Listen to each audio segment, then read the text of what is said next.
मोदी सरकार ने आज बजट पेश कर दिया है जिसमें उन सवालों के जवाब सिरे से गायब हैं जिसने आम भारतीय रोजाना जूझ रहा है जिससे, और सरकार ने गरीब और मध्यम वर्गीय लोगों को फिर से बड़े बड़े सपनों में उलझा दिया है। 2014 से नरेंद्र मोदी यही तो कर रहे हैं। अच्छे दिन 12 सालों में तो नहीं आए, बल्कि बेतहाशा बेरोजगारी और महंगाई ने लोगों को परेशान कर दिया। इसके अलावा पिछले कुछ महीनों में अमेरिकी टैरिफ और वैश्विक तनावों के बढ़ने के कारण उद्योग व्यापार में जो नुकसान हुआ उसका भी सीधा असर आम आदमी पर ही पड़ा है।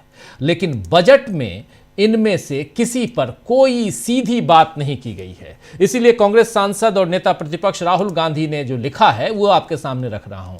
राहुल गांधी यहां लिख रहे हैं, देश में युवा बेरोजगार हैं, मैन्युफैक्चरिंग गिर रही है, निवेशक पूंजी बाहर निकाल रहे हैं और खासकर बाहर के जो निवेशक हैं, विदेशी निवेशक, फॉरेन इन्वेस्टर्स, घरेलू बचत तेजी से घट रही है और किसान संकट में है। वैश्विक स्तर पर आने वाले झटकों का खतरा मंडरा रहा है, लेकिन बजट इन सभी मुद्दों को नजरअंदाज करता है और आंखें मूंदने वाला है। उन्होंने ये भी कहा है कि ये ऐसा बजट है जो कोर्स करेक्शन से इनकार करता है और भारत के असली संकटों के प्रति अंधा बना हुआ है। ये बात यहां राहुल गांधी कह रहे हैं। वहीं कांग्रेस के सांसद और नेता प्रतिपक्ष राहुल गांधी के बाद अखिलेश यादव ने जो कुछ कहा है आपके सामने वो भी रखता हूं। अखिलेश यादव यहां क्या कह रहे हैं, जरा सुन लीजिए। लोगों के लिए बजट बना है, 1/20 लोगों के लिए बजट बना है, किसान, गरीब और गांव में रहने वाले लोगों की समझ से बाहर का बजट है सर। लेकिन जब तक बजट का ये भाषण निर्मला सीतारमण संसद में पेश कर रही थी, लगातार मेज थपथपाते हुए प्रधानमंत्री दिख रहे थे। अच्छा, अपनी पीठ कौन नहीं चाहता है? अरे भाई, सरकार के लोग थपथपा रहे थे, उन्हें ये नहीं पता कि आज सोना चांदी कितना महंगा हो गया, सेंसेक्स बता रहे हैं क्रैश हो गया। आप सोचिए क्या हालात है। आज बीमारी की दवाइयों का इलाज नहीं आप करा पा रहे हो, आप गरीब को कोई सुविधा नहीं दे पा रहे हो, इंफ्रास्ट्रक्चर की बड़ी बड़ी बातें कर रहे हो। आप 1 लाख करोड़ की जो बननी थी बुलेट ट्रेन, आज 2 लाख करोड़ की बुलेट ट्रेन बन रही है। आपने यूपी को कोई भी एक्सप्रेस वे नहीं दिया।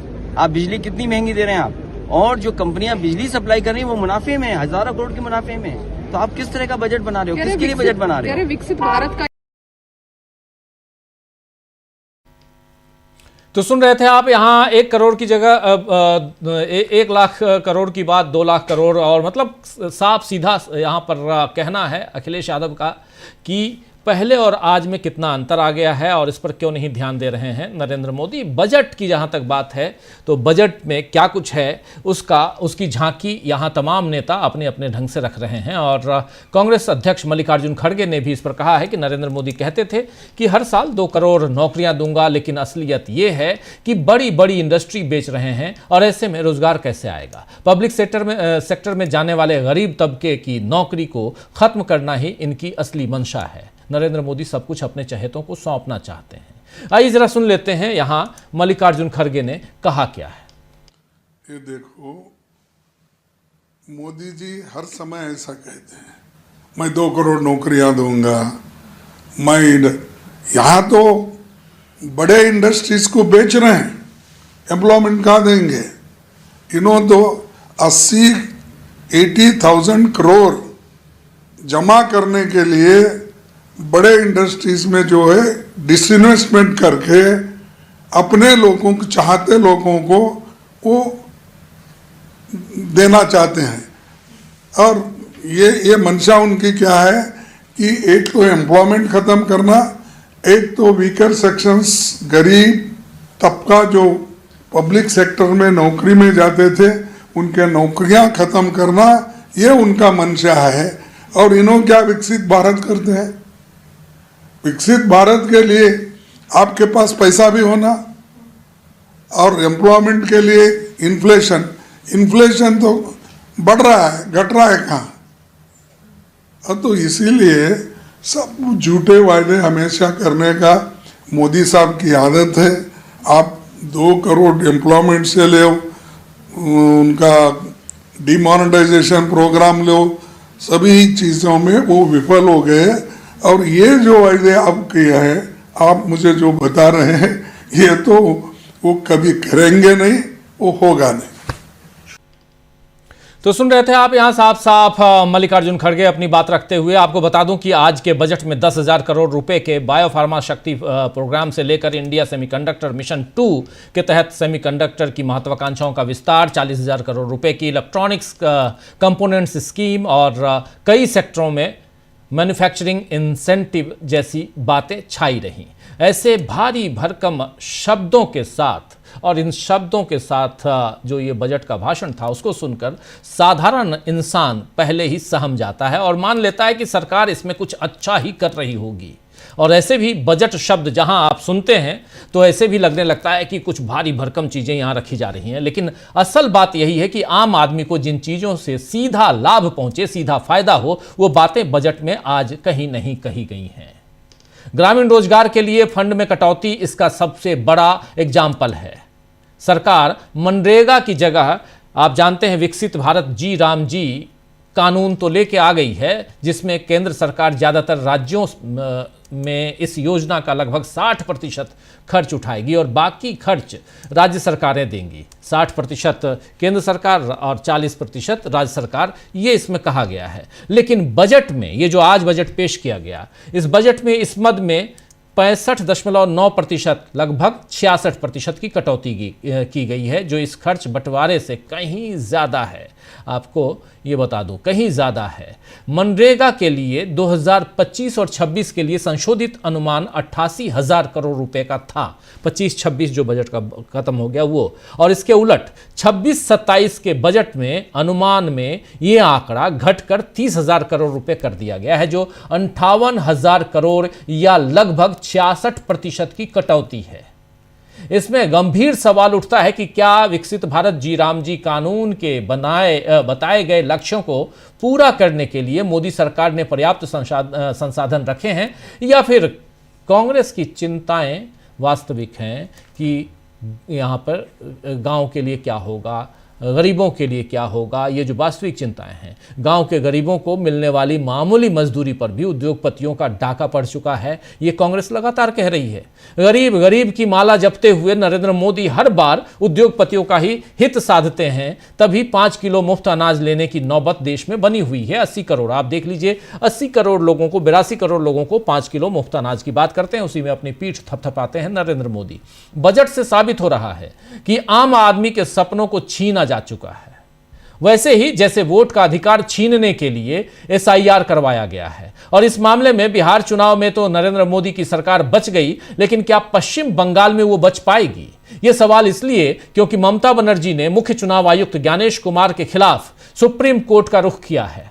ममता बनर्जी ने SIR प्रक्रिया को लेकर chief election commissioner Gyanesh Kumar और पश्चिम बंगाल के मुख्य निर्वाचन अधिकारी के खिलाफ रिट याचिका दाखिल की है। ये याचिका 28 जनवरी को दायर की गई है और ममता बनर्जी ने इससे पहले 10 जनवरी को CEC ज्ञानेश कुमार को चिट्ठी भी लिखी थी। इस चिट्ठी में उन्होंने चुनाव आयोग पर राज्य की जमीनी हकीकत को न समझने और असंवेदनशील रवैया अपनाने का आरोप लगाया था। ममता बनर्जी ने इस चिट्ठी में लिखा था कि चुनाव आयोग ने बहुत देर से ये व्यवस्था दी कि कुछ मतदाता अपने अधिकृत पारिवारिक सदस्यों के जरिए सुनवाई में पेश हो सकते हैं, लेकिन यही सुविधा प्रवासी मजदूरों को नहीं दी गई है। ममता ने इसे चुनाव आयोग की संवेदनहीनता और जमीनी हालात की समझ की कमी बताया था, और इससे पहले 3 जनवरी को भी ममता बनर्जी ने ऐसी ही शिकायत की थी। तो ममता बनर्जी लगातार SIR पर सवाल उठा रही हैं, लेकिन ज्ञानेश कुमार का नाम लेकर सीधे सीधे रिट याचिका दाखिल करना एक बड़ा कदम है। यानी ये केस ममता बनर्जी ने जो किया है, उसके अभी उस केस की तारीख लगना बाकी है। तारीख लगने के बाद ये चुनाव आयोग के ऊपर केस नहीं है, ये ज्ञानेश कुमार के ऊपर केस है। ज्ञानेश कुमार के नाम से ये केस है। तो ये तगड़ा झटका ज्ञानेश कुमार को और चुनाव आयोग को लग सकता है। अब सुप्रीम कोर्ट कब सुनवाई करता है ये तो आने वाले दिनों में पता चल ही जाएगा, लेकिन अगर फैसला ममता बनर्जी के हक में आया तो न केवल ज्ञानेश कुमार बल्कि नरेंद्र मोदी को भी बड़ा झटका लगेगा। मोदी वैसे ही अभी एप्स्टीन फाइल्स से लेकर तेल खरीद में ट्रंप की मर्जी सामने आने पर फंसे हुए हैं। ट्रंप ने कह दिया है कि भारत अब ईरान से नहीं बल्कि वेनेजुएला से तेल खरीदेगा। ऐसी अपमानजनक स्थिति अब तक किसी प्रधानमंत्री की नहीं हुई है, लेकिन मोदी सारी फजीहत होने के बावजूद चुप हैं। अभी वो पंजाब में दलितों को साधने के लिए पहुंच गए हैं। और इधर 5 राज्यों में जो चुनाव है वहां तो बराबर लगातार जा ही रहे हैं। और इन सब के बीच ये तमाम, चाहे वो बजट का मामला हो, चाहे एप्स्टीन का मामला हो, चाहे SIR का मामला हो, इन सब मसलों पे, इन सब मामलों पर नरेंद्र मोदी चुप्पी क्यों साधे हुए हैं, ये एक बड़ा सवाल है। इसलिए दोस्तों यहां आज समझना जरूरी है कि आखिर जो चर्चा करेंगे कि क्या चारों तरफ से फंसे नरेंद्र मोदी को आज का बजट बचा पाएगा या उनकी मुसीबत और बढ़ेगी।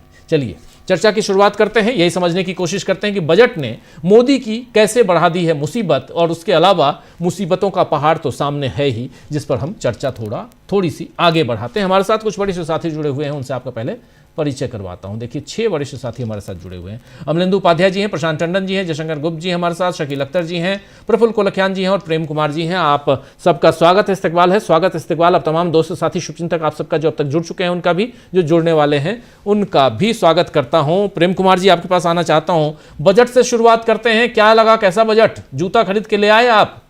सस्ता हो गया? उसकी उपयोगिता आजकल बहुत है, सड़कों पे उसकी उपयोगिता बहुत है। हाँ, जूते की उपयोगिता बहुत है। जूता दिखाया भी जाता है, जूता सुंघाया भी जाता है। तो जूता खास लोगों को सुंघाया जाता है। हम ये कह रहे हैं कि जो बातें कही जाती हैं कि चीजें सस्ती हो गई, उदाहरण के लिए जैसे दवाएं सस्ती हो गई, लेकिन क्या वास्तव में मरीज को सस्ती होने के बावजूद, सस्ती होने की घोषणा के बावजूद दवाएं सस्ती मिलती हैं? ये नहीं मिलती हैं, इसलिए कि उसका MRP बदलता नहीं है। जब MRP नहीं बदलता है तो जो भी कटौती या घोषणा होती है आयात निर्यात पॉलिसी से, उसका फायदा जो है, जो उत्पादक है या बड़े थोक व्यापारी है, उनको मिल जाता है, आम मरीज को नहीं मिलता। तो इसलिए ये देखना अभी या कहना मुश्किल है कि जो घोषणा की गई है कि ये चीजें सस्ती होंगी, वास्तव में सस्ती होंगी कि नहीं होंगी और असर पड़ेगा कि नहीं पड़ेगा। लेकिन पूरी जो बजट है, ये पहली बार हमने देखा है, अब तक जितना भी बजट हमने देखा उसमें कॉमन फैक्टर जो नया है वो है कि एक ही दिन सोना चांदी भी गिर रहा है और शेयर बाजार भी गिर रहा है। ये ऐसा पहले कभी नहीं हुआ। एक गिरता है तो दूसरा उठता है। इसका मतलब क्या है? इसका मतलब है कि पैसा निकाल रहे हैं लोग, न सोना में लगा रहे हैं और न शेयर बाजार में लगा रहे हैं। तो पैसा निकाल क्यों रहे हैं? क्योंकि उनका सेंटिमेंट गड़बड़ा गया है, भरोसा गड़बड़ा गया है। और मैंने एक और चीज मार्क किया कि जो बहुत ज्यादा शेयर जिसका गिरा है वो कौन सा है? तो वो अडानी से जुड़ा हुआ है, या फिर SBI है, या फिर सरकार की जैसे BEL है, इस तरह से। यानी मोदी सरकार, अर्ध सरकारी संस्था या फिर अडानी, इन तीनों से जुड़े हुए शेयर्स भारी नीचे गिरे हैं, बड़ी मात्रा में नीचे गिरे हैं। तो इसका मतलब क्या है कि अडानी प्लस मोदी प्लस सरकार, इनके प्रति कुछ भरोसा घटा है, और कुछ नहीं, भरोसा घटा है, ये साफ दिखता है, सेंटिमेंट दिखता है। ये हो सकता है बाजार है तो कल सुधरेगा भी, लेकिन इनिशियल रिएक्शन ये बताता है। दूसरी बात है कि जैसे टेक्सटाइल को पकड़ लीजिए, टेक्सटाइल पार्क बनाने की बात हुई, मगर एक्सपेक्टेशन क्या थी? एक्सपेक्टेशन थी कि एक ऐसे दौर में जब रेसिप्रोकल टैरिफ चल रहा है तो हमारी टेक्सटाइल इंडस्ट्री जो बांग्लादेश से compete नहीं कर पा रही है, क्योंकि बांग्लादेश का जो टेक्सटाइल है वो सस्ता है वहां, तो हमारा निर्यात जो है एकदम से खत्म हो गया है। तो ऐसे में हमें निर्यात शुल्क घटाना चाहिए, ये डिमांड भी है कॉटन से जुड़े हुए इंडस्ट्रीज का, कारोबारियों का। तो वो भी फुलफिल नहीं हुआ। तो इससे आप समझ रहे, कारोबारी भी निराश हुए। कारोबारी, जितने भी देश के छोटे बड़े कारोबारी हैं, उनके लिए कुछ भी नहीं है इस बजट में। तो कारोबारी का सेंटिमेंट भी बाजार में दिखता है। इसके बाद हम बात करें कि भाई आम आदमी को क्या मिल गया, क्या हेल्थ में कुछ मिला, स्वास्थ्य को लेकर के कुछ हुआ। सबसे बड़ी बात यह है जो उल्लेखनीय है कि दुनिया क्या सोच रही होगी कि जिस दिल्ली में सांस लेना मुश्किल है, हवा इतनी जहरीली है, उसके लिए बजट में 1 रुपया नहीं है। बजट में उसके लिए 1 रुपया नहीं है कि दिल्ली में सांस लेना कैसे सही किया जाए। दुनिया हमारे लिए क्या सोच रही होगी, कल्पना करिए। ऐसे बजट को क्या कहेंगे जो जिंदगी की ही फिक्र नहीं कर रही है। ये एक केवल दिल्ली की बात नहीं, दिल्ली तो उदाहरण है, पूरे देश की हवा खराब है। सोचना तो देश के बारे में है, दिल्ली उदाहरण है।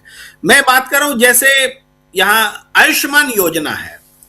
आयुष्मान योजना के बारे में हम भ्रष्टाचार की भी बात नहीं कर रहे, हम कह रहे हैं कि आयुष्मान योजना में क्या एक्सपेक्टेशन था लोगों का। भाई आज आयुष्मान योजना लेके जाइए इलाज कराने, तो इस अस्पताल में हो सकता है, उस अस्पताल में नहीं हो सकता है, इस बीमारी में हो सकता है, उस बीमारी में नहीं हो सकता है। अरे आपका तो 60 से 70 साल वाला है आपका उम्र, आपका नहीं होगा इलाज, 70 से ज्यादा वाले का होगा। इस तरह की जो विसंगतियों के बाद जो आयुष्मान है प्लस भ्रष्टाचार जोड़ लीजिए तो वो बिल्कुल निष्प्रभावी हो गया। बजट में उम्मीद थी कि जो senior citizen 82% senior citizen health insurance से बाहर है, 82%, और इसका कारण है 60 साल से 70 साल का वो आयु वर्ग का सीनियर सिटीजन जो सबसे ज्यादा है सीनियर सिटीजन्स में, वो इसमें कवर ही नहीं होता है। तो उम्मीद की जा रही थी कि इस बार 60-70 साल के लोगों को उसमें लाया जाएगा तो कुछ राहत मिलेगी, जितने भी सीनियर सिटीजन होंगे उनको भी कुछ नहीं मिला।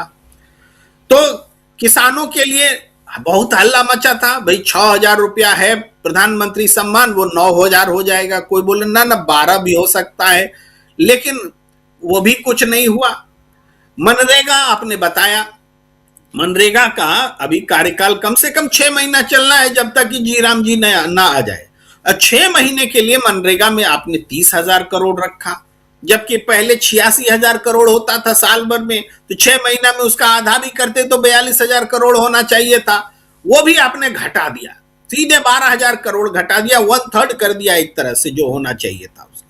तो ये किसान विरोधी है, कामगार विरोधी है ये फैसला। और जी राम जी के लिए भी आपने कुछ एक्स्ट्रा प्रावधान कर दिया हो, कुछ बता दिया हो, वो नहीं, बल्कि उल्टे केंद्रीय प्रावधान तो 60% कर दिया है केंद्र सरकार का, वो भी घटा दिया है, तो वो भी नहीं दिखता है, आम आदमी से भी दूर है। अब इसके बाद ये कहा जा रहा है कि सेमी कंडक्टर में हमने 40,000 करोड़ का इन्वेस्टमेंट का ऐलान है। तो पहले 20,000 करोड़ था, अब 40,000 हो गया, डबल हो गया। हमें आश्चर्य हुआ राजीव जी कि ऐसा सेमी कंडक्टर में क्या है कि यहाँ सीधे इन्वेस्टमेंट डबल कर रहे हैं। तो हमने पता लगाया कि सेमी कंडक्टर में गौतम अडानी है, उसका इन्वेस्टमेंट है, उनकी योजना है, उनकी परियोजना है। तो जहां गौतम अडानी है वहां पर तो पैसा उड़ेल दिया आपने, 20,000 को 40,000 करोड़ कर दिया। शायद जनता का रिएक्शन यही है, गौतम अडानी का भी शेयर गिरा है, मोदी सरकार से जुड़े हुए जो है सरकारी अर्ध सरकारी उसका भी गिरा है। मैं शायद इसलिए बोल रहा हूं कि बाजार विशेषज्ञ नहीं हूं, मैं बस पॉइंट्स जोड़ रहा हूं। अब उसके बाद आप देखिए बाकी क्षेत्र में कि बजट को अगर हम देखें तो मजदूरों के लिए तो कोई घोषणा ही नहीं है, रोजगार की बात तो की ही नहीं जा रही है। आप इमेजिन कर लीजिए कि 1 लाख करोड़ हमने इंफ्रास्ट्रक्चर में ज्यादा रख दिया है।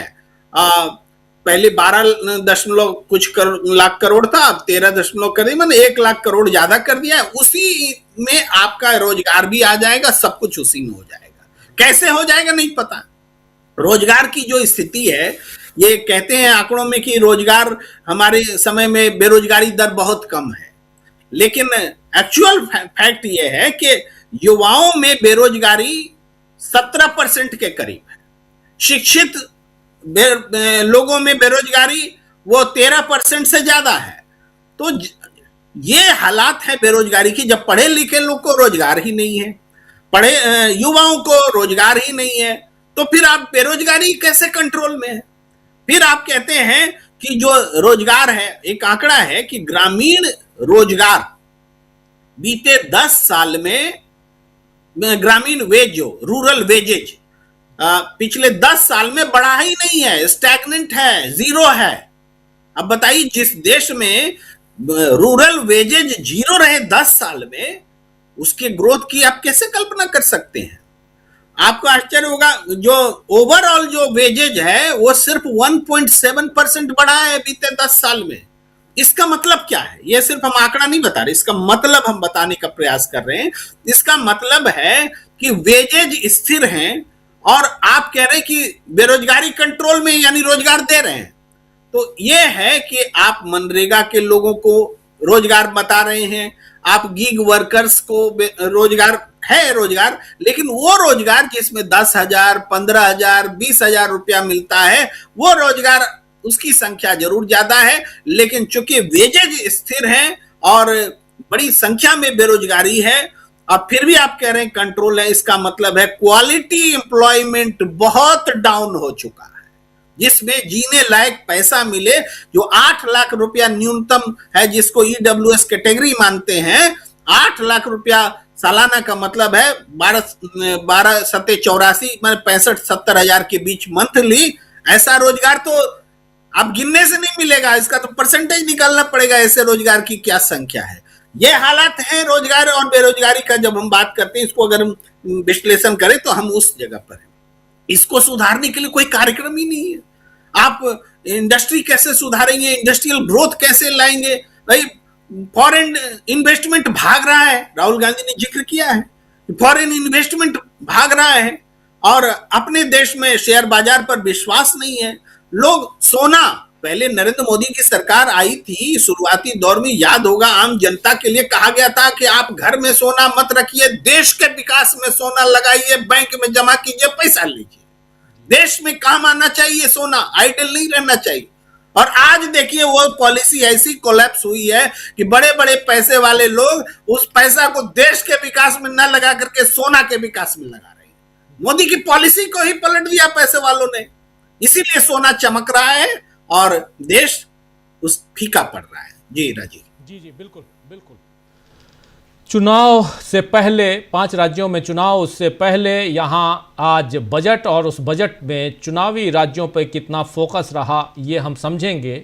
लेकिन उन्हीं चुनावी राज्यों में से एक, इधर पश्चिम बंगाल की मुखिया यानी ममता बनर्जी ने कैसे सीधे सीधे नाम के साथ नामजद याचिका दायर कर दी है सुप्रीम कोर्ट में 28 तारीख को। इस पर भी बात करेंगे, एप्स्टीन फाइल्स पे भी बात करेंगे थोड़ी बहुत। लेकिन उन सब के बीच इधर सबसे पहले बजट पे बात कर रहे हैं हमारे साथी, यहाँ तमाम साथी मौजूद हैं। जरा प्रशांत जी आपके पास आना चाहता हूँ, बजट को कैसे आप देखते हैं प्रशांत जी, सीधे शब्दों में अगर पूछा जाए तो? देखिए, प्रेम कुमार जी ने मोटा मोटा एक रूपरेखा रख दी है जी। मैं इसमें 2-3 बातें जोड़ता हूँ केवल प्रेम कुमार जी ने जो कहा है। 2 बातें हैं राजीव जी। एक, मौजूदा जो संकट है, वो चाहे बेरोजगारी का हो, चाहे वो अमेरिका के टैरिफ का हो, चाहे वो एनर्जी सिक्योरिटी का हो, जो बात वेनेजुएला की आ रही है, उन सब चीजों को वो एड्रेस नहीं कर रहा है। जैसे ट्रंप के टैरिफ से, 50% टैरिफ से जो लेबर इंटेंसिव, जो रोजगार देने वाले जो हमारे जो उद्यम हैं, वो प्रभावित हुए सीधे। केवल एक्सपोर्टर प्रभावित नहीं हुआ है। एक्सपोर्टर तो देखिए वो ट्रेडर होता है, वो एक कमोडिटी को ट्रेड करता है, दूसरी को कर लेगा। लेकिन जो कारीगर है, जो लकड़ी का सामान बनाता है, जो जूते बनाता है, जो रेडीमेड गारमेंट्स की फैक्ट्री में लगा हुआ है, मजदूर है, उसके पास कोई दूसरा विकल्प नहीं है, उसको कुछ और काम आता भी नहीं है। तो जो लेबर इंटेंसिव हमारा जो पूरा उद्यम है, वो बुरी तरह प्रभावित हुआ है। उसको एड्रेस करने के लिए बजट में कुछ भी नहीं है। कोई दूरगामी वो भी नहीं है कि कोई रोड मैप दिखाई दे रहा हो कि जो ग्लोबल एक आर्थिक मंदी है, मंदी क्या एक आर्थिक विषमता है टैरिफ की वजह से, उस टैरिफ की वजह से, तो उसमें अब देखिए पाकिस्तान, बांग्लादेश जैसे 50 देश हमसे कम टैरिफ में है। जाहिर सी बात है कि वहाँ पे उनके उद्योग धंधे बढ़ेंगे। चाइना से हमारा ट्रेड जो बैलेंस है वो बढ़ गया है, इम्बैलेंस 1 बिलियन की जगह 116 बिलियन हो गया, 100 बिलियन की जगह। तो बड़े सारे जो गैप्स हैं उसको भरा नहीं गया है। दूसरी बात, अभी दवाई की बात प्रेम कुमार जी कर रहे थे, स्वास्थ्य सेवाओं में राजीव जी 6,000 करोड़ रुपए की कटौती, 3,686 करोड़ की कटौती हुई है। स्वास्थ्य सेवा में आपने कटौती की तो अस्पताल प्रभावित होंगे। तो जब डॉक्टर उपलब्ध नहीं होगा, जब अस्पताल अच्छे नहीं होंगे, बढ़ेंगे नहीं, तो दवा सस्ती का क्या करेगा मरीज? दवा का पर्चा तो डॉक्टर ही बताएगा ना। तो सस्ती दवा क्या करेगा जब उसके पास अस्पताल नहीं होगी, उसका प्राथमिक चिकित्सा केंद्र अच्छा नहीं होगा, तो सस्ती दवा का क्या करेगा वो? तमाम योजनाओं की घोषणा हो जाती है। मैं एक एग्जांपल देता हूँ योजना को। तमाम योजनाएं हम लोग देखते हैं, मेक इन इंडिया योजना आई, कई बुलेट ट्रेन आई, कई तमाम योजनाएं आई, 100 स्मार्ट सिटीज आए, पता नहीं कितने बने, उनकी गिनती भी व्यक्ति भूल चुका है। लेकिन पिछले साल की योजना कि कॉर्पोरेट सेक्टर में इंटर्नशिप सरकार लगवाएगी। जी। 1,65,000 वैकेंसी सरकार ने निकाली। जी। 1,65,000 युवाओं को, जिनके पास ITI या किसी भी प्रकार का जो प्रशिक्षण है, उनको हम इंटर्नशिप कॉर्पोरेट प्राइवेट सेक्टर में लगवाएंगे। कितने लोगों ने अप्लाई किया? 1,65,000 में कुल 33,000 लोगों ने अप्लाई किया। क्यों 33,000 लोगों ने अप्लाई किया? इसलिए 33,000 लोगों ने अप्लाई किया क्योंकि जो तनख्वाह वहां मिल रही थी, स्टाइपेंड मिल रहा था, वो इतना कम था, और तो इसलिए वो उन्होंने जाना मुनासिब नहीं समझा। तो 1,65,000 आपने निकाला, उसमें 33,000 लोगों ने उस विकल्प को चुना, उसमें भी 6,000 लोग निकल गए, ड्रॉप हो गए। अब इस साल उस योजना कोई चर्चा नहीं। सरकारी क्षेत्र में इन्वेस्टमेंट कम हो रहा है, प्राइवेट इन्वेस्टमेंट हो नहीं रहा है। प्राइवेट इन्वेस्टमेंट 12% GDP का रहा है, वही बढ़ रहा है, वही है जी। तो प्राइवेट सेक्टर यहाँ पे इन्वेस्ट भी नहीं कर रहा। डावोस में जाके आप अपने ही मंत्री से MOU साइन कर लेते हैं देवेंद्र फडणवीस इन्वेस्टमेंट के लिए, लेकिन वो इन्वेस्टमेंट कर कहाँ रहा है प्राइवेट सेक्टर? तो तमाम सारी जो बातें हैं उनमें आप देखिए कि कितना कहाँ शहरी विकास में 39,000 करोड़ रुपए घट गया। प्रधानमंत्री आवास योजना में 3,32,100 करोड़ रुपए कट गया। जी। कट गया। जो इन्फ्लेशन से बढ़ा हो तो उसको भी जोड़िएगा तो और ज्यादा कटा है। जल जीवन मिशन 50,000 करोड़ की कटौती हो गई फंड में। अभी इंदौर में हमने देखा कि जल जीवन मिशन का क्या हासिल हुआ कि सीवेज का पानी पी के लोग मर गए। तो किसी भी समस्या को एड्रेस नहीं किया गया है। अब जो जी राम जी की योजना है वही वैसी होगी जैसी ये कॉर्पोरेट इंटर्नशिप हुई। जी। अब ये ट्रांजिशन का फेज है कि मनरेगा का आपने बंद कर दिया, जी राम जी अभी आपने इम्प्लीमेंट नहीं किया, रूल्स नहीं बने, लोग जो रूरल डिमांड है वो बढ़ेगी नहीं। डिमांड नहीं बढ़ेगी तो इंडस्ट्री कहाँ से चलेगी? जी। आज भी है वो FMCG की बात करते हैं हम लोग, जो छोटे छोटे प्रोडक्ट होते हैं, साबुन तेल इत्यादि, बिस्किट, बैटरी, ये सारे प्रोडक्ट गांव में ज्यादा बिकते हैं शहरों के मुताबिक, शहरों के मुकाबले। लेकिन अब गांव में अगर परचेजिंग पावर नहीं रहेगी, उसके पास काम नहीं होगा तो खरीदे कहाँ से वो? तो ये बजट में बहुत सारी ऐसे गैप्स हैं कि जो मौजूदा समस्याओं को न हल कर रहा है और ना वो कोई भविष्य का एक बड़ा रोड मैप, जो ग्लोबल इकोनॉमी की प्रॉब्लम्स हैं और जो भारत को जो बात कही जा रही है कि 2047 में हम विकसित भारत बनेंगे, तो शिक्षा में पैसा काट के बनेंगे विकसित भारत, स्वास्थ्य में पैसा काट के बनेंगे विकसित भारत? कैसे? ये क्या बीमार लोगों का और अनपढ़ लोगों का भारत बना के आप विकसित हो जाएंगे? सवाल तो वाजिब है। जी जी, सवाल वाजिब है कि आखिर कैसा भारत बनाना आप चाहते हैं? जी प्रशांत जी। उसी से बजट का डायरेक्शन दिखता है कि किस तरफ आप देश को ले जाना चाहते हैं।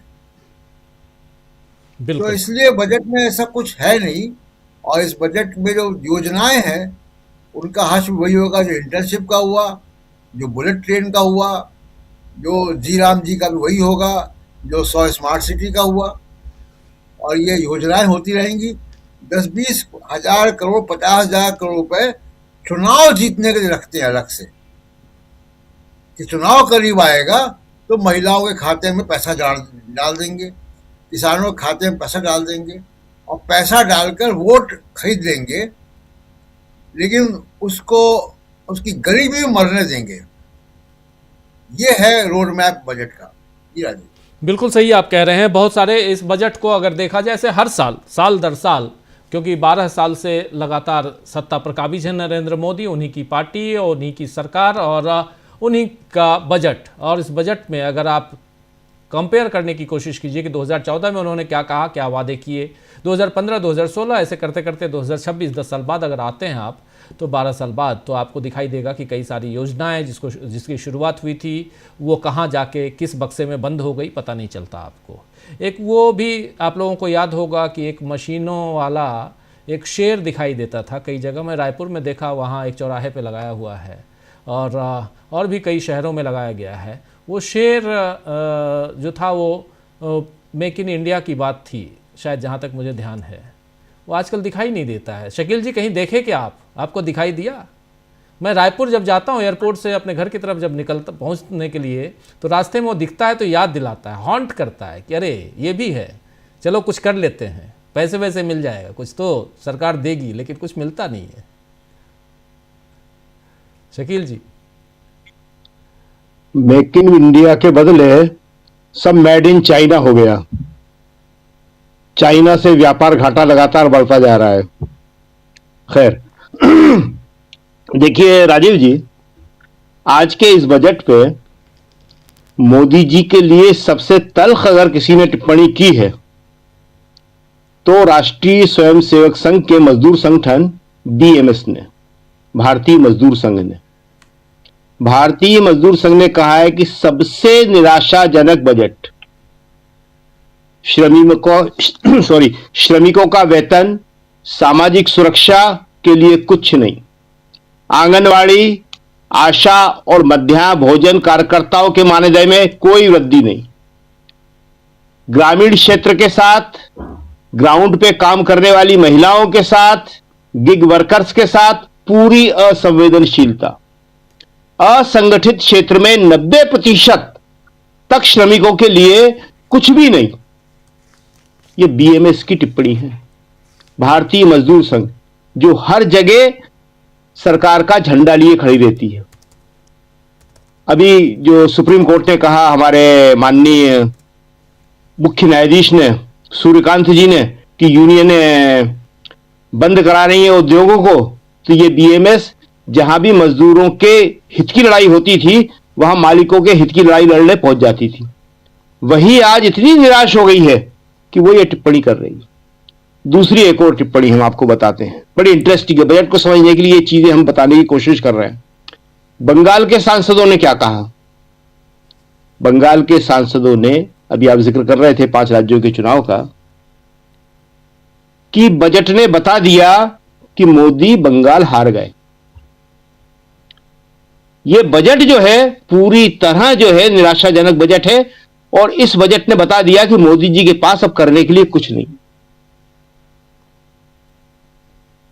तो राजीव जी, पहले जो कांग्रेस के टाइम में बजट आते थे तो बीजेपी या जनसंघ तो बड़ी निंदक किस्म की पार्टी है, बड़ी आलोचक किस्म की, छिद्रान्वेषी, हर चीज में कमियां कमियां कमियां ढूंढ लेती है। तो ये इनका एक पेड वाक्य हुआ करता था, नई बोतल में पुरानी शराब है कांग्रेस के बजट को। मगर अब बोतल भी पुरानी और अंदर पानी, कुछ भी नहीं है। लोकसभा के अंदर अभी एक जो आप दिखा रहे हैं वीडियो, वो आ गया फिर सामने, ये मोदी जी का ताली बजाते हुए, जिसको लेके पत्रकार भी बड़े खुश हो रहे थे। सारे के सारे जो सत्ता पक्ष के सदस्य थे उनके चेहरों से भी निराशा झलक रही थी। इस बजट में टैरिफ को संबोधित नहीं किया गया, एफडीआई को संबोधित नहीं किया गया। चिदम्बरम ने आज 4:30 बजे इसके ऊपर एक विस्तृत टिप्पणी की है और उन्होंने इन सारे पॉइंटों को उठाया है। उन्होंने बताया बहुत सारी चीजें हैं, लेकिन हम ऐसी चीजें बता रहे हैं जो दर्शकों को आसानी समझ में आए। उन्होंने कहा कि ये मोदी जी और इनकी सरकार शब्दों पे शब्द एक्रोनिम्स, इनसे थकते नहीं है।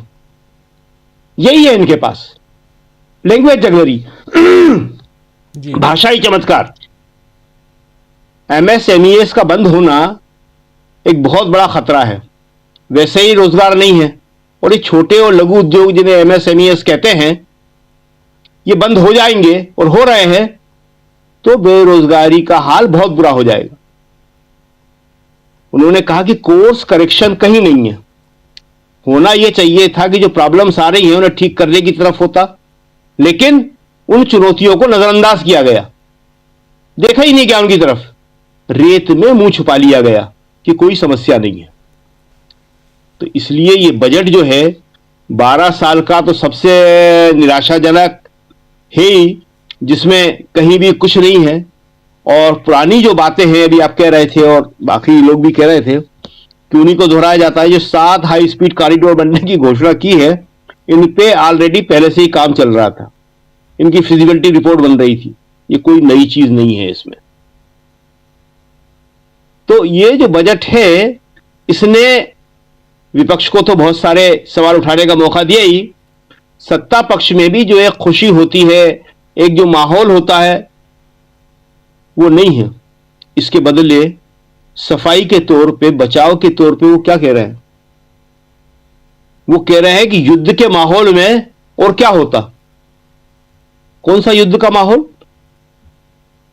ईरान और अमेरिका के बीच का संभावित? अरे भारत का बजट है ये, इसमें आप युद्ध के माहौल से बचने के लिए आप क्या कर रहे हैं और आप क्या कर सकते हैं? नहीं, हम विश्वगुरु हैं, हम तो युद्ध भी रोक सकते हैं। आपका इसमें क्या रोल है? आपका रोल है यहां पे अपने लोगों को रोजगार देना। राहुल गांधी ने कहा है ये, और बाकी सब लोगों ने कहा, बेरोजगारी को एड्रेस ही नहीं किया गया। और किसानों की समस्या जहां की तहां है, उनके लिए कुछ भी नहीं है इस बजट में। ग्रामीण क्षेत्र के लिए इस बजट में कुछ भी नहीं है। तो सब मिला के ये बजट जो है सिर्फ एक रूटीन एक्सरसाइज बन के रह गया है जी। इसके अलावा इस बजट में कोई भी ऐसी चीज नहीं है जो आमतौर पे होती थी। सरकार कोशिश करती थी, अगर आम जनता को कुछ नहीं देने की कोशिश करती थी तो अपने लोगों को, समर्थकों को उत्साहित करने की कोशिश करती थी। लेकिन जैसा कि हमने सबसे पहले बता दिया बीएमएस का बयान आपको, कि बीएमएस का बयान बता रहा है कि आरएसएस भी इससे भारी दुखी है, निराश है जी। आप एपेस्टीन फाइल का जिक्र कर रहे थे, लास्ट सेंटेंस हम बोल दें, ये एपेस्टीन फाइल आने के बाद, ये ट्रंप के ये कहने के बाद कि अब ईरान से नहीं वेनेजुएला से तेल खरीदेगा भारत, आरएसएस और बीजेपी के अंदर भी सवाल उठ रहे हैं कि अब हमें यह बताएगा ट्रंप कि हम सुबह उठ के नाश्ते में क्या खाएंगे। बस इतनी कसर और रह गई है जी। जी बिल्कुल बिल्कुल, आप सही कह रहे हैं कि अब ये तय होगा वहां से कि आखिर हम नाश्ता क्या करेंगे और खाना क्या खाएंगे, डिनर में हम क्या करेंगे। तो ये सब अगर ट्रंप तय करेंगे तो फिर हमारे देश के प्रधानमंत्री क्यों हैं, इस कुर्सी पर क्यों हैं। और जांच की डिमांड हो रही है कि प्रधानमंत्री इस्तीफा दें और जांच में भाग लें, जांच करवाएं कि क्या चल रहा है, आखिर दूध का दूध और पानी का पानी आए। लेकिन जयशंकर जी, बजट की बात हो रही है, हालांकि बजट निराशाजनक है। और जैसे शुरुआत में प्रेम कुमार जी ने बिल्कुल सही कहा था कि ये एक ही दिन सोना चांदी दोनों सस्ता, दोनों में इस ढंग से गिरावट एक ही दिन नहीं देखी गई थी। वो कल से लेकर आज तक हम लोगों ने देख लिया, सोने में भी चांदी में भी। और इसके बाद जैसे ही बजट थोड़ा सा आगे बढ़ता है, निर्मला सीतारमण के बजट भाषण का आधा घंटा बीतते बीतते शेयर बाजार धड़ाम हो जाता है, हाहाकार मच जाता है। और आज जब बंद हुआ है तब भी 1900 माइनस में बंद हुआ है, लगभग 1800 समथिंग, 1900 माइनस में, तो 2500 तक चला गया था। यानी समझ सकते हैं 2% गिरना छोटी मोटी बात नहीं है। और शेयर बाजार, लेकिन ये जो मिडिल क्लास है और ओवरऑल, क्या यहाँ पर जरा आपसे पॉलिटिकल सवाल पूछना चाहता हूँ। मैं समझ रहा हूँ कि बजट की जब बात होती है तो हमारे तमाम साथी और ऐसे भी हम लोग भी पैसे कौड़ी की बात, जेब में मिल जाए, कोई दे दे, कमा लें हम, तो बढ़िया लगता है, मज़ा आता है। लेकिन पैसे कौड़ी की बात इस ढंग से, हज़ारों करोड़ रुपए, उसमें में फिस्कल डेफिसिट, तो इतना पैसा आया इतना गया, ये पल्ले पड़ता नहीं है आम जनता के। हमारी आपकी मजबूरी है कि हम लोग इसको थोड़ा सा समझने की कोशिश करते हैं, लेकिन मैं अपने तमाम साथियों को उतना गहराई में ले जाने की कोशिश नहीं कर रहा हूँ। एक बात मैं समझना चाहता हूँ आप तमाम महानुभावों से, और जयशंकर जी उसकी शुरुआत आप कीजिए। यहाँ पर शेयर बाजार गिरा, कोई चिंता नहीं। उसके बाद आपने देखा सोने चांदी में गिरावट आई, कोई चिंता नहीं। रुपए में गिरावट है, कोई चिंता नहीं। 5 राज्यों में चुनाव है, साड़ी पहन के आ गई थी, कांजीवरम की साड़ी। यहाँ आज सीतारमण, निर्मला सीतारमण, जो तमिलनाडु में चुनाव है वहीं की साड़ी है, वो पहन के आ गई थी। और दही चीनी खा के आई थी राष्ट्रपति महोदया के हाथ से। वो भी एक नई परंपरा की शुरुआत हो चुकी है, वो हम लोगों ने देखा। शुभ काम में हम लोग भी पहले एग्ज़ाम देने जाते थे तो माँ खिला देती थी कि हाँ लिख के बेटा, अच्छा लिख के आएगा, तो वो करते थे, वो जतरा बनाते थे।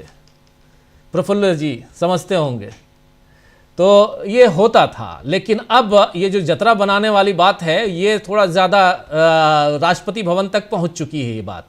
मैं दूसरी बात कह रहा हूं कि आखिर ये चिंता क्यों नहीं है कि शेयर बाजार गिर रहा है, फॉरेन इन्वेस्टर्स पैसा निकाल के लेके जा रहे हैं, सोने चांदी में गिरावट है, रुपए में गिरावट है, जो मिडिल क्लास है वो इतना निराश है, नाराज़ है। अब 12 साल में पहली बार देख रहे हैं कि मोदी और अमित शाह की तस्वीरों पे जूते मारे जा रहे हैं और कब्र खुदेगी के नारे लगाए जा रहे हैं। ये सब कुछ हो रहा है, उसके बाद भी चिंता नहीं है। 5 राज्यों में चुनाव है, चुनावी मोड में रहने वाले नरेंद्र मोदी को, उनकी सरकार को ये भी चिंता नहीं है कि कम से कम वहीं के लिए, जैसे पिटारा खोलकर पिछले साल का बजट याद कीजिए, कितनी बार बिहार का नाम लिया गया था, बिहार बिहार बिहार बिहार, और मधुबनी साड़ी पहन के आई थी। साड़ी भी मधुबनी साड़ी पहन के आई थी जिसमें वो था निर्मला सीतारमण जी। इस बार साड़ी पहन के जरूर आई, ये देखिए। लेकिन ये देखिए, दही खा रही हैं, दही शक्कर खा रही हैं, तो आई। लेकिन तमिलनाडु, केरल, पश्चिम बंगाल, असम, पुदुचेरी, इन 5 राज्यों पे जो फोकस होना चाहिए था वो क्यों नहीं रहा? ये यहां पर जरा जयशंकर जी को जरा ले आइए पहले, फिर प्रफुल्ल जी आपके पास आता हूं। जयशंकर जी, आ गया तो उसके बाद हमारे जी ठीक है, आवाज आ रही है। हमारे एक मित्र से बात हो रही थी, हमने कहा भाई किसी को कुछ दिया नहीं इस बजट में, तो कहा कि क्यों देंगे, चुनाव तो है नहीं कोई सामने। हमने कहा चुनाव तो है, 5 राज्यों में तो हो रहा है, बंगाल में है, तमिलनाडु में है, असम में है, पुडुचेरी में है, केरला में चुनाव तो हो रहा है। तो उन्होंने कहा कि नहीं, इसमें देखिए तमिलनाडु में जीतने का कोई कारण नहीं बनता है, केरल में सफलता मिलने की कोई गुंजाइश नहीं है, बंगाल ये हारेंगे ही हारेंगे। ले दे करके असम है, तो असम में तो हिंदू मुसलमान से काम चल ही जाएगा, तो उसके लिए फिर बजट में सब करने की जरूरत क्या है? तो मुझे थोड़ा उनकी बात में मतलब दम नजर आया। लेकिन हमने भी जब सोचना शुरू किया कि आखिर में बजट किसके लिए है, किसको फायदा दे रहा है। आमतौर पे माना जाता है कि साहब कारपोरेट को खुश करने के लिए किया जा रहा है, या अर्थव्यवस्था को कैसे मजबूती मिलेगी। लेकिन आप देख ही रहे हैं, मतलब हमारी निगाह भी लगातार बनी रहती है शेयर बाजारों पर। जिस तरह से शेयर बाजार धड़ाम हुआ है, इसका मतलब कि सटोरियों को, निवेशकों को हमारी अर्थव्यवस्था पे और निर्मला सीतारमण के बजट पे भरोसा नहीं है। ये जो 3 ट्रिलियन और 5 ट्रिलियन इकोनॉमी बनाने की बात की जा रही है, सब कुछ हो रहा है, तो कहीं ना कहीं से सब खोखलापन है और वो उजागर हो रहा है। लोग समझ रहे हैं कि भाई मामला हाथ में नहीं है, अगर इसमें ज़्यादा फंसोगे तो नुकसान हो जाएगा। और जो बबलगम फैलाया था कि चांदी इतनी बढ़ गई, 4 लाख रुपए हो गया, सोना 1,80,000 83,000 रुपए हो गया 10 ग्राम का दाम, मुझे बहुत हंसी भी आई, गुस्सा भी आया जब निर्मला सीतारमण जी कह रही थी अपने बजट भाषण के दौरान कि देश में गरीबी कहाँ है, लोग सोने और चांदी की दुकानों पे भीड़ लगा के खरीद कर रहे हैं। अब उनको कौन समझाए कि जिसके घर में शादी है, बेटे बहू, बेटे या बेटी की शादी है, सभी तो अंबानी और अडानी परिवार के लोग नहीं हो सकते हैं, सभी लोग तो करोड़पति परिवारों से नहीं हो सकते हैं। जो मध्यम वर्ग के लोग हैं वो लोग क्या कर रहे होंगे? आप सोने चांदी की दुकानें पे चले जाइए, भीड़ नदारत है, वो खुद भी परेशान है लोग कि कैसे बेचें, कैसे क्या करें। जो सोना 24 कैरेट 22 कैरेट पे 22 कैरेट का जेवरात बनते थे और वो 14 कैरेट 9 कैरेट 12 कैरेट तक पे आ गए हैं लोग बना बना करके कि भाई ठीक है चलो यही ले लो, कम दाम लगेगा इसका। ये हालत आ गई है। तो न तो कारपोरेट के लिए कुछ किया है, न मध्यम वर्ग के लिए। अब जैसे अब देखिए, मतलब बहुत सभी अखबार वाले लगातार लिख रहे थे या टीवी चैनल वाले भी दिखा रहे थे कि इस बार बजट में 13 लाख रुपए तक टैक्स नहीं लगेगा और ये जो स्टैंडर्ड डिडक्शन है वो बढ़कर के 1 लाख हो जाएगा और क्या हो जाएगा, इस तरह की बातें कर रहे थे।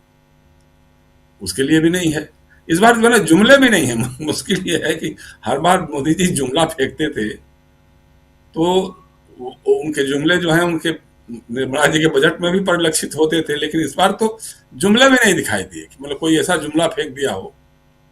बेरोजगारी हल करने का कोई ये नहीं है। शिक्षा के मामले में न तो कहीं आईआईटी बनाने की बात है, न कोई नई यूनिवर्सिटी बनाने की बात है, न कहीं मेडिकल कॉलेज बनाने की बात है। हाँ, बुलेट ट्रेन के लिए जरूर बड़ौदा से बंबई जाने के लिए, जैसा अखिलेश यादव बता रहे थे कि 1 लाख करोड़ की परियोजना 2 लाख करोड़ में हो गई साहब। 2 लाख करोड़ रुपए, मतलब अगर 12 लाख करोड़ का आपका बजट है 13 लाख करोड़ का, तो उसमें से 1 लाख करोड़ तो गया खाली बजट बुलेट ट्रेन में चला गया। तो इस तरह की बातें जो इस बजट में दिखाई दे रही हैं, तो ये तो इनको ये बात सही है, हमारे मित्र ने कहा था कि भाई ये इस बात से आश्वस्त है कि बंगाल इनके हाथ में आने वाला नहीं है। लाख कोशिशें कर लिया इन्होंने, हिंदू मुसलमान, भारत बांग्लादेश, ये सारे उनके ट्रुप के कितने इक्के कार्ड हो सकते हैं, वो सब फेल कर रहे हैं।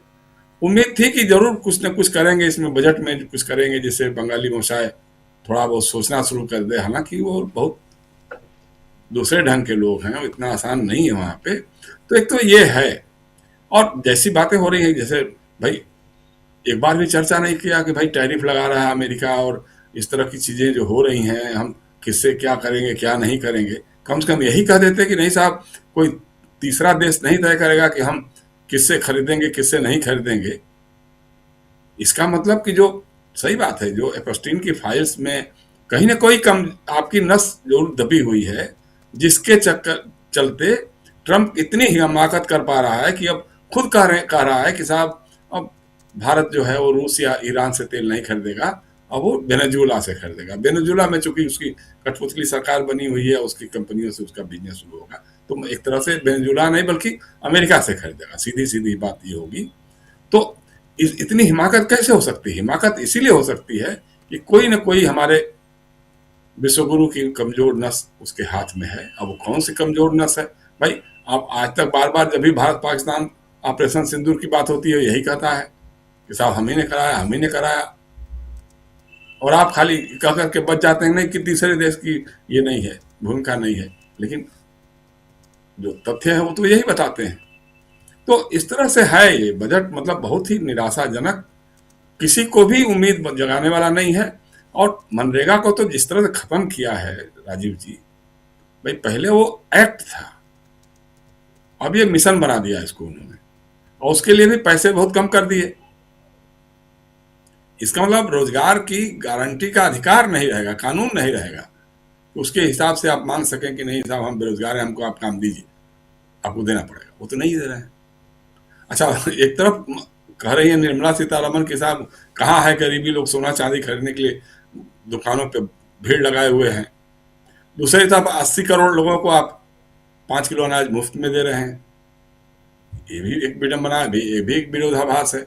खुद भी मान रहे हैं कि गरीब भी हैं, गरीबी रेखा के नीचे हैं, जिनको हम 5 किलो राशन दे रहे हैं, मुफ्त में राशन दे रहे हैं, और दूसरी तरफ कह रहे हैं कि साहब लोग भीड़ लगा करके खरीद रहे हैं। अब निर्मला सीतारमण के घर पता नहीं कोई शादी होती है कि नहीं होती है, वो लहसुन प्याज तो उन्होंने एक बार कह दिया कि हमारे परिवार में कोई लहसुन प्याज नहीं खाता, इसलिए हमको इसका दाम नहीं मालूम है। लेकिन जिसके घर शादी है उससे आप पूछिए सोने चांदी के भाव के बारे में, तो वो आपको बता सकता है। मैं खुद उसका भुक्तभोगी हूँ। तो इसलिए राजीव जी, ये बजट पूरी तरह से दिशाहीन और निराशाजनक है। उन्हें ये भी नहीं कह सकते कि ये अमीरों को बहुत खुश करने वाला है, क्योंकि निवेशकों ने इसको खारिज कर दिया एक तरह से। अब चुनाव राजनीति में क्या इसका असर पड़ेगा, चुनावी की राजनीति में क्या होगा, चूंकि अंधभक्तों की एक जमात ऐसी है, वो जमात तो इनके साथ रहेगी। हालांकि अब वो भी टूट रहे हैं, उनको भी लग रहा है, दिखाई दे रहा है कि नहीं साहब अब जो जो वायदे थे वो सब तो खत्म ही हो रहे, हमको भी खाली ठगी रहा है, खाली हिंदू मुसलमान करके चढ़ा देता है और बाद में हमारे हिस्से में तो कुछ आता नहीं है। तो इसलिए है, घिरे तो हैं, वो चारों तरफ से घिरे हैं, लेकिन वही है, हम उस दिन का इंतजार कर रहे हैं जिस दिन इस देश के अशिक्षित, बेरोजगार, दलित, पीड़ित, शोषित, ओबीसी के लोग, माइनॉरिटी के लोग एकजुट होकर के सड़कों पे उतरेंगे और कहेंगे मोदी जी अब आपकी जरूरत नहीं है, हमको अमेरिका या रूस या चीन की कठपुतली की जरूरत नहीं है, हमको भारत का प्रधानमंत्री चाहिए, भारत के लिए प्रधानमंत्री चाहिए, जो भारत के हितों में फैसले कर सके और भारत के हितों के लिए अडिग रहे। जी राजीव जी। जी बिल्कुल बिल्कुल, आप सही कह रहे हैं। भारत के हितों की बात जो करे वैसा प्रधानमंत्री चाहिए। और क्या नरेंद्र मोदी से विश्वास उठता जा रहा है, ये भी एक बड़ा सवाल है, इस पर भी चर्चा करेंगे। लेकिन यहाँ बजट के समय या बजट से पहले या बजट के बाद जब भारत की स्थिति, देश की स्थिति कैसी है, इस पर अगर गौर न फरमाया जाए तो फिर इसका मतलब है कि कुछ ना कुछ गड़बड़ है या आपने बिल्कुल छोड़ दिया है। अगर 2500 पॉइंट तक सेंसेक्स गिर जाए, शेयर बाजार में हाहाकार मच जाए और उसके बाद भी उसको रोकने की कोशिश न हो, उधर ध्यान देने की कोशिश न हो, तो इसे क्या माना जाएगा? आप मेज थपथपाते रहिए, पीठ थपथपाते रहिए, लेकिन सच्चाई जो है वो कुछ और है, वो कुछ और दिशा में आपके इस पूरे क्रियाकलापों को देख रही है, ये दिखाई देता है। सोने चांदी की बात या मजदूरों की बात हो, गरीबों की बात हो, वंचितों की बात हो, हर तरफ यही हम देख रहे हैं। और इसीलिए इस बजट पर अगर पैनी निगाह आप लोगों ने रखी होगी तो आपको समझ में आ गया होगा कि इसमें है क्या। क्या झुंझुना सिर्फ बड़ों के लिए है? वो लोग जो 2+2 के हिसाब से आते हैं या उसमें कुछ और लोग, इन सबको मिलाकर जो एक ग्रुप है, उसी ग्रुप के लिए बजट है। आम जनता को क्या मिला और क्या टोटली पॉलिटिकली या हर ढंग से अब कॉन्फिडेंट है नरेंद्र मोदी कि कुछ भी हो जाए, सरकार, सत्ता तो हमारी चलेगी। और जैसे आप लोग ही बता रहे थे अभी, शकील जी भी, प्रेम कुमार जी भी और प्रशांत जी भी और जयशंकर जी भी, कि 10,000 रुपये दे दो, चुनाव तो जीत जाएंगे हम उसी से। प्रफुल्ल जी, क्या यहाँ चुनाव जीतना और उसके लिए एक हमारे पास फॉर्मूला मिल गया है, वो करेंगे, बाकी चीज़ें इस बजट में कुछ रिफ्लेक्ट नहीं करता हुआ दिखाई दे रहा है आपको? कि पहले बजट लाकर थोड़ी कोशिश होती थी कि हाँ, हम अपने मतदाताओं को साधने की कोशिश करें, वोटर्स को साधने की कोशिश करें। इस बजट में वोटर्स को साधने की कोशिश हुई है क्या?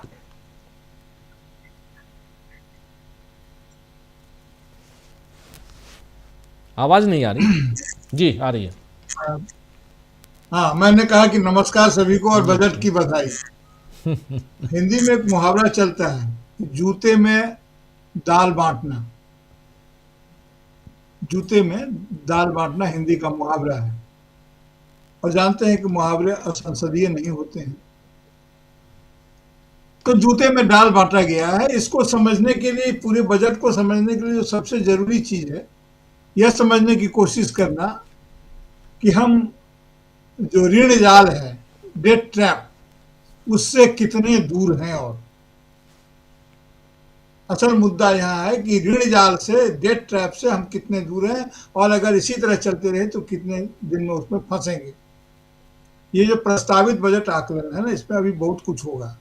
इसको अगर हम लोग रीड करने लगेंगे अभी तो कंफ्यूज करेंगे। ये कंफ्यूज करने के लिए ये दिया गया है, क्योंकि इसके बाद जब बहस होगी, जब तमाम बातें चलेंगी तो सारी चीजें बदलेंगी। लेकिन एक बात निश्चित रूप से है, ये बजट निराशाजनक है और दिशाहीन है, क्योंकि इसका स्कीम जो है सो ये आज का नहीं, ये पिछले कई सालों से है। इसके स्कीम एक दूसरे को रिस्पॉन्ड नहीं करते, कोरिस्पॉन्डिंग नहीं। तो अगर स्कीम्स कोरिस्पॉन्डिंग नहीं होंगी तो जाहिर है कि एक का लाभ दूसरे में मिलेगा नहीं और एक से दूसरे का संवाद नहीं होगा, तो ये आइसोलेशन में तो अर्थव्यवस्था नहीं चलती है, इसलिए इसके भीतर का कोई इंटीग्रेशन नहीं है स्कीम्स में। मैं ये पहली बात ये करना चाहता हूँ।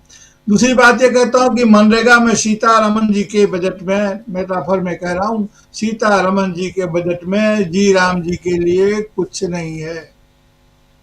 ये अद्भुत है कि बजट पेश कर रहे हैं सीतारमन जी और जी राम जी खाली हैं, खाली डिब्बा, जैसा कि कांग्रेस ने इशारा किया और भी कई लोग कह रहे हैं कि बजट खाली डिब्बा बन गया, उसमें कुछ है नहीं। जिस दिन मनरेगा से इन्होंने छेड़छाड़ किया था उसी दिन इनका इरादा साफ साफ झलकने लगा था, हालांकि सबूत उसके तो आते ही रहते हैं और आएंगे ही बार में भी आते रहेंगे। देखिए, आरएसएस के लोगों ने या बीएमएस ने तो इसलिए भी चिंता व्यक्त की है कि इस रिजिम में इन लोगों के पास पैसा काफी आया है इधर से या उधर से, और सब पैसा शेयर मार्केट में अब डूब रहा है, तो डूब रहा है तो निराशा होगी।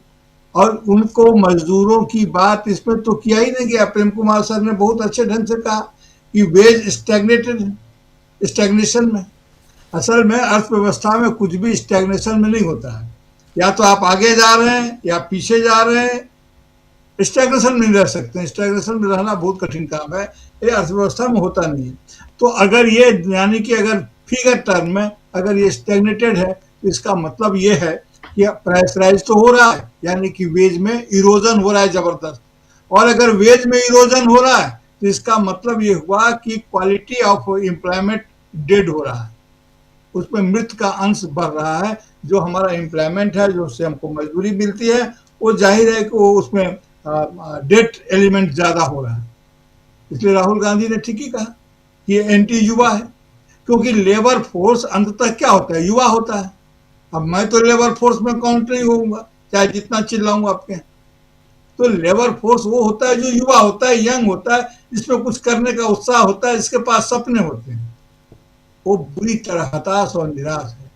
तो एंटी यूथ तो ये बजट है ही, और एंटी लेबर इसलिए है कि उसके लिए कोई कदर ही नहीं है, कोई स्कीम ही नहीं है, उसके वेज का कोई इंतजाम ही नहीं है, कोई प्रोविजन ही नहीं है।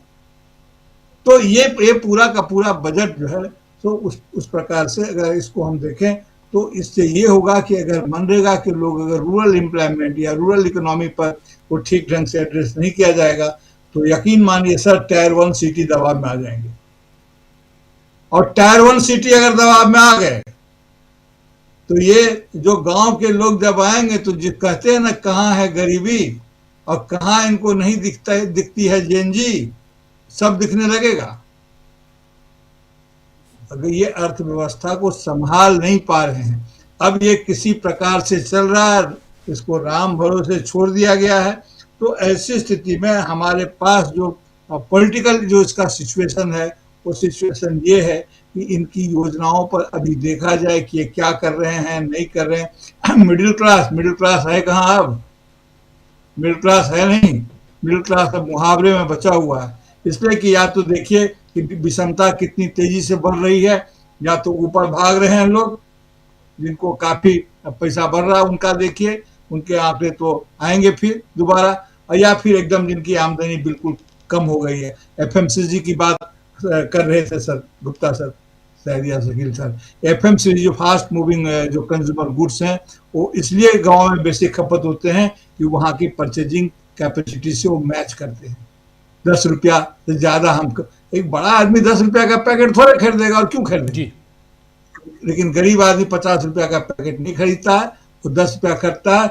और वहां और तमाम जगह आप जाके देखिए, इसको बोलते हैं श्रिंक इन्फ्लेशन, डिब्बा वही है, रैपर वही है, दाम वही है, लेकिन सामान कम हो गया है, तो इसको श्रिंक इन्फ्लेट कर जाता है। हमारा बजट भी एक श्रिंक इन्फ्लेटेड बजट है। आप फिस्कल डेफिसिट की बात बोल रहे हैं 4.3 4.5, लेकिन फिस्कल डिसिप्लिन की बात क्यों नहीं कर रहे हैं? फिस्कल डिसिप्लिन कहाँ है किसी? और नॉन बजटरी एलोकेशन में इतना एक्सपेंडिचर है, जो एलोकेटेड बजट थे सब में खर्च कम हुआ है, काम नहीं हुआ है इसलिए खर्च कम हुआ है, या पैसा नहीं था।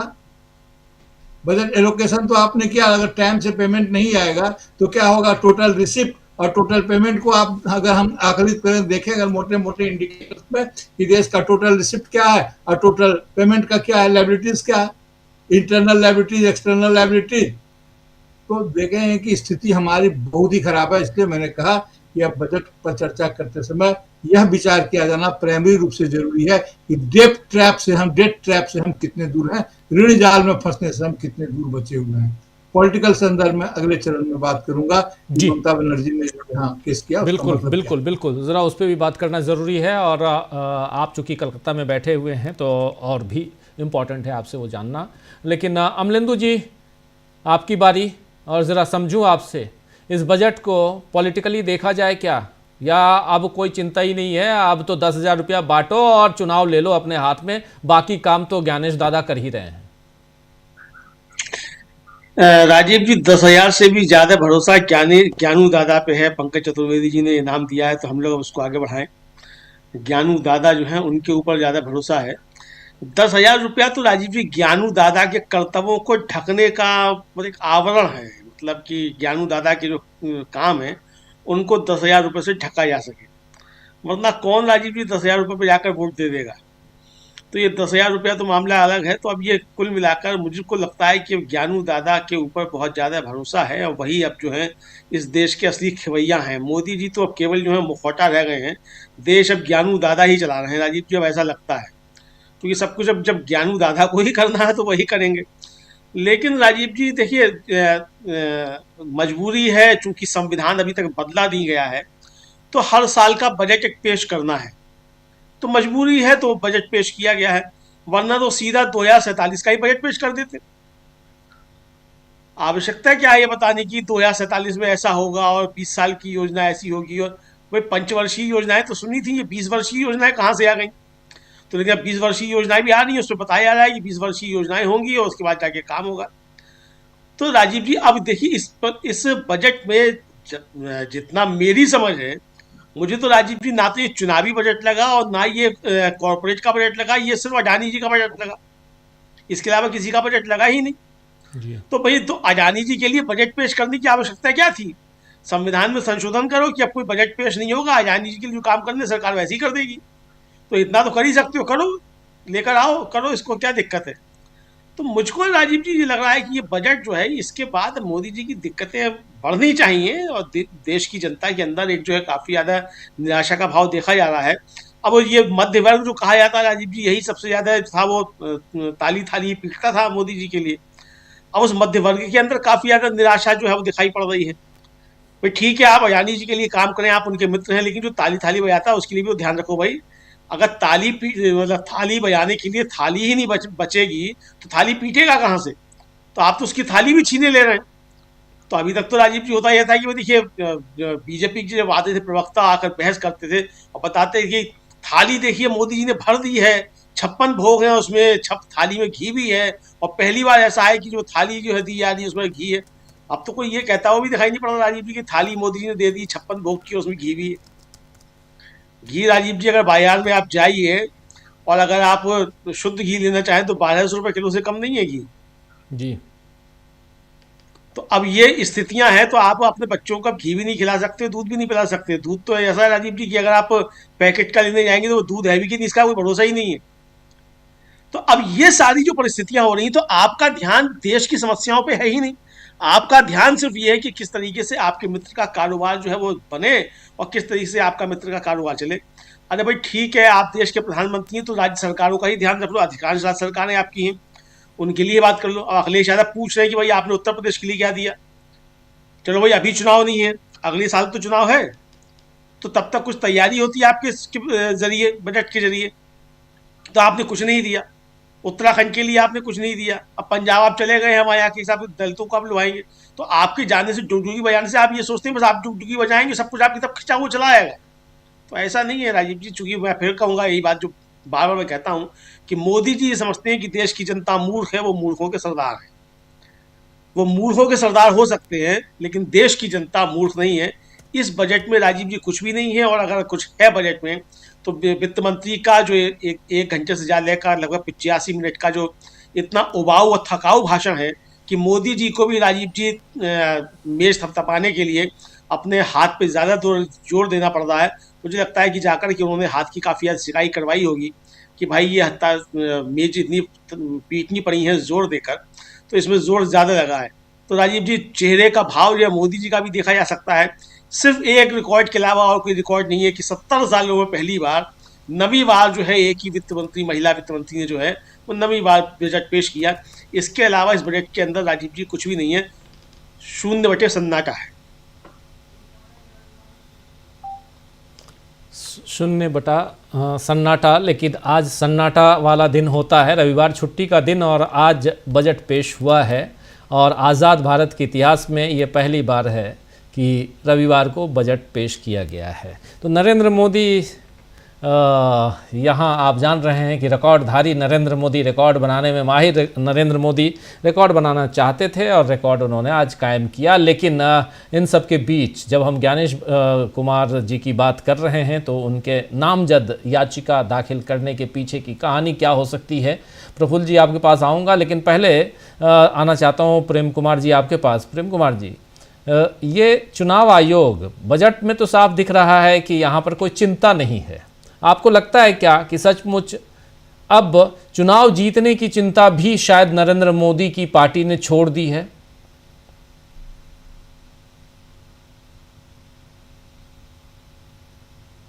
अजीब जी, चुनाव की चिंता तो बजट में थोड़ी बहुत हमें दिख रही है। भाई, जब बिहार का चुनाव होता है तो वो मिथिला पेंटिंग की बात होने लगती है, उस तरह का पहनावा पहन करके निर्मला सीतारमण आती हैं। और जब अभी चुनाव होने वाला है 5 राज्यों का, तो दक्षिण में कांजीवरम की साड़ी भी दिख रही है, नारियल पर भी चर्चा हो रही है। और उधर आप ध्यान देंगे तो जो भी कॉरिडोर की बात हुई है वो उसमें साउथ प्रभावी है, बंगाल के लिए भी एक आध घोषणाएं हैं। तो वो चिंता तो है, क्योंकि मोदी सरकार की एक शैली है। ऐसा नहीं सब कुछ ज्ञानू बाबा के भरोसे भी नहीं छोड़ते हैं। ज्ञानू बाबा जो कर रहे हैं उसको जस्टिफाई करने के लिए बहुत सारे काम भी करते हैं, अपोजिशन को लड़ाते हैं, कहीं कुछ जातीय उन्माद, धार्मिक उन्माद बनाते हैं, घुसपैठिए का सवाल उठाते हैं, SIR को घुसपैठिया से जोड़ते हैं। तो इस तरह की कुछ कुछ बातें बताते हैं ताकि चोरी भी नेचुरल लगे और आप शक शुबा में रहे कि चोरी है या घुसपैठिया मामला है, या हिंदू मुस्लिम हो गया, या कि SIR हो गया, या कि विपक्ष में एकता नहीं थी, वो उससे नहीं मिला, वो उससे नहीं जुड़ा, राहुल गांधी कम यात्रा कर गए कि प्रियंका गांधी नहीं गई, कि ममता बनर्जी से मिल के नहीं लड़े, कि मिल के लड़ लिए। तमाम तरह की वो चीजें पैदा कर देते हैं ताकि आप दूसरी बातों में भी फंसे रहें। ये उनकी शैली है। तो ऐसा नहीं कि चुनाव SIR के ही भरोसे हैं या ज्ञानू बाबू के ही भरोसे हैं, वो इनकी शैली है, एक वो दिखती है। लेकिन इस बजट में बस प्रतीकात्मक रूप से वो चीज दिखता है कि कुछ एरिया को उन्होंने कवर किया है जो चुनाव जहां होने वाले हैं, मगर ओवरऑल चूंकि ये बजट आम जनता के पक्ष में नहीं है, ये बजट प्रभावशाली और पूंजीपतियों के पक्ष में है। ये बजट भ्रष्टाचार को बढ़ाने वाला बजट है, क्योंकि आप पिछले योजनाओं का भी बजट का हिस्सा देखिए, कितना जनता को पहुंचा और कितना भ्रष्टाचार की भेंट चढ़ा, वो भी देखें। हमने कहा सेमीकंडक्टर में ये इन्वेस्ट कर रहे हैं, जहां गौतम अडानी इन्वेस्ट कर रहे हैं वहां पर ये पैसे लगा रहे हैं। इसके अलावा जो बायो फार्मा में जो इन्वेस्टमेंट की बात आई है, आप देखिए ना, इलेक्टोरल बॉन्ड निकालिए, बायो फार्मा कंपनियों ने खूब चंदा दिया था, तो वहां भी उनका कनेक्शन मिल जाएगा। तो ये बजट भ्रष्टाचार को भी बढ़ाने वाला बजट है, ये प्रो पीपल तो है ही नहीं। तो इसका ये स्वभाव सामने आया है। अब इसको इस रूप में देखें, कुछ और भी बातें हैं, क्योंकि इसमें विदेशी प्रभाव भी दिखता है, क्योंकि भारत को आत्मनिर्भर बनाने के लिए जो कदम उठाने चाहिए बजट में, कि मैन्युफैक्चरिंग को बढ़ावा दिया जाता, अपनी जो टैरिफ से लड़ने की हिम्मत दिखलाई जाती, रेसिप्रोकल टैरिफ से, वो सारी चीजें नदारद हैं। तो इसका कारण क्या है? इसका कारण क्या ये संयोग है कि एप्स्टीन फाइल सामने आता है, उसकी नई फाइलें सामने आती हैं, नरेंद्र मोदी जी का एक संबंध एप्स्टीन से दिखता है, वो कैसे वो बेनेट से बात कर रहे हैं कि इजराइल में नाचने गए थे, कि उन्होंने सलाह ली थी एप्स्टीन से, ये सारी बातें जो सामने आई हैं, आ रही हैं। और उस समय ठीक डोनाल्ड ट्रंप कहते हैं कि आपको वेनेजुएला से ही लेना पड़ेगा तेल। ये दोनों एक ही दिन हो रही है घटना जी, कि वेनेजुएला से आपको तेल लेना होगा और एप्स्टीन फाइल का खुलासा भी है। खुलासे में कुछ बातें भी हैं और वो गुंजाइश भी है जिसमें कि विदेश मंत्रालय आकर कह रहा है कि इसमें कुछ नहीं है, और बीजेपी आकर कह रही है कि हिज लगा दिया है एप्स्टीन के सेंटेंस में, और हिज लगा करके माने को बदल दिया है कांग्रेस ने, वरना वो एप्स्टीन के साथ बातचीत नहीं, इस तरह का आभास दे रहे हैं। वो गुंजाइश छोड़ी गई है कि अगर आपने मेरी बात नहीं मानी तो इस गुंजाइश के भी सबूत और निकाले जा सकते हैं। तो ये जो स्थिति है, तो बजट पे विदेशी प्रभाव भी दिख रहा है कि हम इस बजट को, देश को आत्मनिर्भर बनाने वाला स्टैंड ही नहीं नजर आ रहा है। अरे पहले कम से कम स्मार्ट सिटी की तो घोषणा करते थे, वो बने ना बने। इस बार तो स्मार्ट सिटी भी गायब है, या इस तरह की योजना ही नहीं है, आत्मनिर्भर वाला सवाल ही खत्म है। तो हम ये कह रहे हैं, वो राष्ट्रवाद भी नहीं दिखता बजट में। वो किसी शक्ति, ऐसा लगता है जैसे सारी जुबान ही गूंगी हो गई हो। राष्ट्रवाद की जुबान नहीं है, आत्मनिर्भरता की जुबान नहीं है, वो चाइना से ट्रेड बैलेंस करने का भी सवाल खत्म है, उस पर भी चुप्पी है। पहले तो था चाइनीज वस्तु का बहिष्कार करेंगे, स्वदेशी को अपनाएंगे, बस नारे में ही होता था। प्रैक्टिकली तो हम देख रहे हैं ट्रेड बैलेंस का क्या हाल है। वो सारी चीजें, इन सब चीजों को देखते हुए हम इसको अगर वर्तमान चुनाव से देखें तो हमें तो लग रहा है कि ये सरकार डरी हुई है, मोदी सरकार डरी हुई है, और वो डर बजट में भी दिख रहा है। वो विदेशी शक्तियों के हाथों भी डरी हुई है और भारत के विपक्ष के सामने भी डरी हुई है। और इस दोनों डर के बीच में इस बजट को आप देखिए, आपको चीजें नजर आएंगी। जी प्रशांत जी, आपको भी लगता है क्या कि सरकार डरी हुई है?